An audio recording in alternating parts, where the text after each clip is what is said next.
እርግጥ ከባቢሎናውያን እስከ ታላቁ እስክንድር ከፋርሶች እስከ ሮማውያን ከኦቶማኖች እስከ ታላቋ ብሪታንያ ድረስ በስፍራው ግጭት ተሸምኖ ሞት ሲታጨድ የኖረበት ስፍራ ነው። ባለፈው ግማሽ ክፍለ ዘመን በዚያ የሆነው ለቅሶ፣ መራራ ጩኸትና ፍትጊያ የቀጠናውን መልክዓ ፖለቲካ ገጽ ላይ ያሳረፈው ተጽዕኖ ቀላል የሚባል አይደለም። የሐማስ የኦክቶበር 7 ጥቃት ወትሮም እሳትና ጭድ በሆነው ቀጠና ላይ ቤንዚን ያርከፈከፈ ነበር። ተንታኞች እስራኤል በሐማስ ላይ የወሰደችው መጠነ ሰፊ የሆነ እርምጃ በመመልከት የቡድኑ የኦክቶበር 7 ጥቃት የታሪክ ጥፋትን የፈጠረ ክስተት ሆኗል ይላሉ። ሐማስ ወደ እስራኤል ያስወነጨፋቸው ሮኬቶች ጨዋታውን ቀይረውታል። ኢራን፣ ሂዝቦላ፣ ሁቲ፣ ኢራቅና ሶሪያ ቴሄራን ስጋት፣ እስራኤል ስጋችን ብለው ጦር ሰብቀዋል። የሐማስ አለኝታ የኢራን ወዳጅ የኤርዶሃኗ ቱርክ ጉዳዩን ባንክሮ በመከታተል ላይ ትገኛለች። እስራኤል ሊባኖስን እንደ ጋዛ ልታደባ የተነሳችም ትመስላለች። የአየር ጥቃቷ አይሉን የቀጠለው አሜሪካ ጸረ ሂዝቦላና ጸረ ኢራን አቋሟን በድጋሚ አንጸባርቃለች። ሳውዲ አረቢያ ግዙፍ ቀጠናዊ ተገዳዳሪዋ በመመታቷ ምክንያት እስራኤልን እሰይ አበጀሽ የምትል ትመስላለች። የአብርሃም የሰላም ስምምነት የፈረሙ ሀገራት ከኢራንና በኢራን ተጽዕኖ ስር ካሉ ሀገራት ይልቅ ድጋፋቸውን ለእስራኤል ሆኗልም። ከዚህ ቀደም የአረብ ኔቶን ለመመስረት ያሰቡ ሀገራት የእስራኤልን የጦር ቴክኖሎጂ ለመጠቀም ሲሉ እስራኤል በህብረቱ ውስጥ እንድትጠቃለል ከፍተኛ ፍላጎትን አሳይቷል።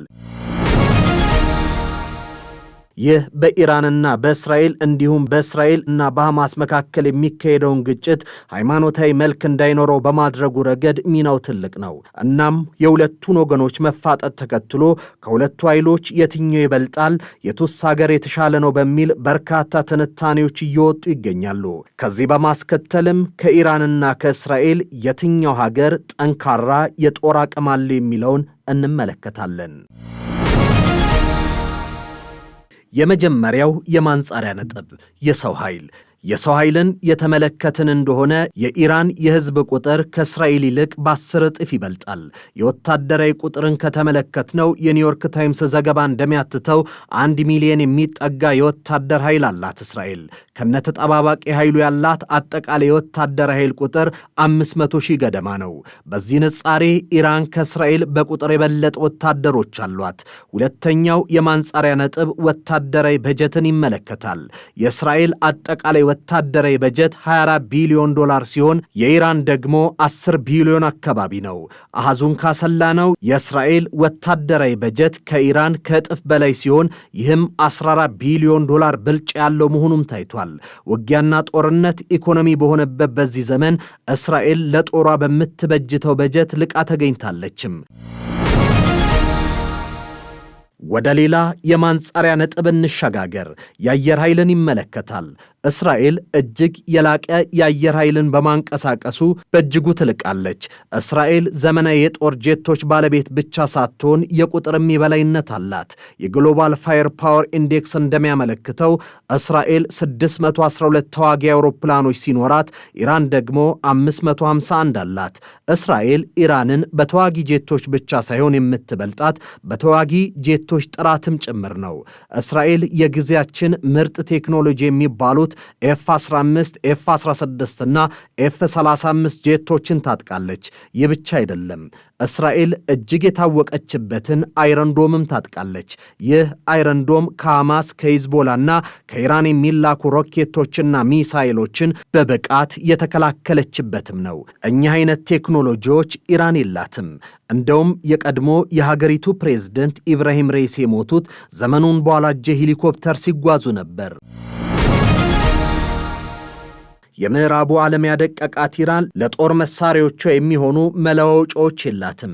ቴሄራን ሻሂድ 136 የተባለ ካማካዚ ወይም ራሱን በራሱ ሊያጠፋ የሚያስችል ድሮን ማምረት የቻለች ቢሆንም በአየር ኃይል ከእስራኤል ጋር የምትወዳደር ሆና አልተገኘችም። በሌላ በኩል ኢንተርናሽናል ኢንስቲትዩት ኦፍ ስትራቴጂክ ስተዲ ይፋ እንዳደረገው ኢራን ከፍተኛ የባላስቲክ ሚሳኤል ክምችት እንዳላት ይነገራል። በምዕራባዊ እስያ ኢራን ትልቁ ክሩስ ሚሳኤልና ጸረ መርከብ ሚሳኤልን የታጠቀች ናት። ይህም እስከ 2000 ኪሎ ሜትር ርቀት መጓዝ የሚችሉ መሆናቸው እስራኤልን በቀጥታ ለማጥቃት የሚያስችሉ እንደሆነ ነው የሚነገርላቸው። ሌላው የማንጻሪያ ነጥብ ታንኮችን ይመለከታል። ኢራን በታንክ ቁጥር ባለቤት በመሆን ከእስራኤል ልቃ ተገኝታለች። እስራኤል 1370 ታንኮች ሲኖራት ኢራን ደግሞ 1996 ታንኮች ባለቤት ናት። ነገር ግን የታንኮቹ ደረጃና ጥራትን የተመለከትን እንደሆነ እስራኤል ከኢራን ይልቅ የተሻለች እንደሆነች እንመለከታለን። ለማሳያነት እስራኤል እጅግ ዘመናዊ የሚባለው የመርካቫ ታንክ አላት። ይህ ታንክ እጅግ ዘመናዊና ጥይት የመሸከም አቅሙ የላቀ እንደሆነ ይነገርለታል። የኒውክለር ኃይል ሌላኛው የማንጻሪያ ነጥብ ሆኖ ይቀመጣል። እንደ ስቶክሆልም ዓለም አቀፍ የሰላም ምርምር ተቋም ሪፖርት እስራኤል 80 የሚጠጋ የኒውክለር ጦር መሳሪያ አላት።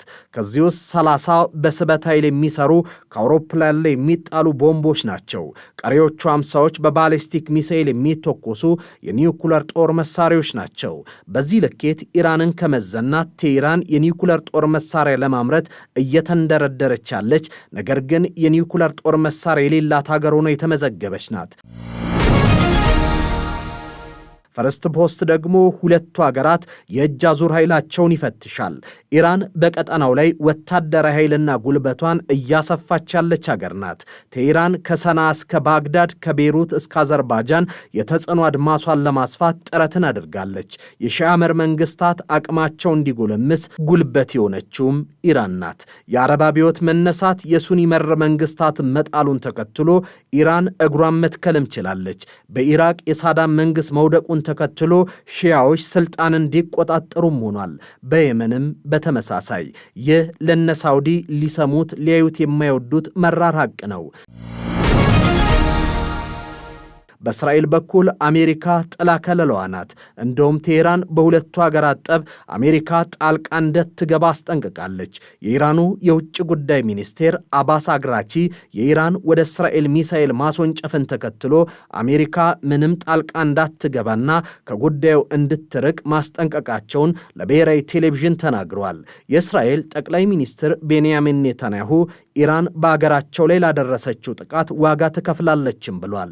የአሜሪካው ፕሬዝደንት ጆ ባይደን አሜሪካ ሙሉ በሙሉ እስራኤልን እንደምትደግፍ ገልጸው ከእስራኤል ጠቅላይ ሚኒስትር ቤንያሚን ኔታንያሁ ጋር ለመወያየት ቀጠሮ መያዛቸውንም አስታውቀዋል።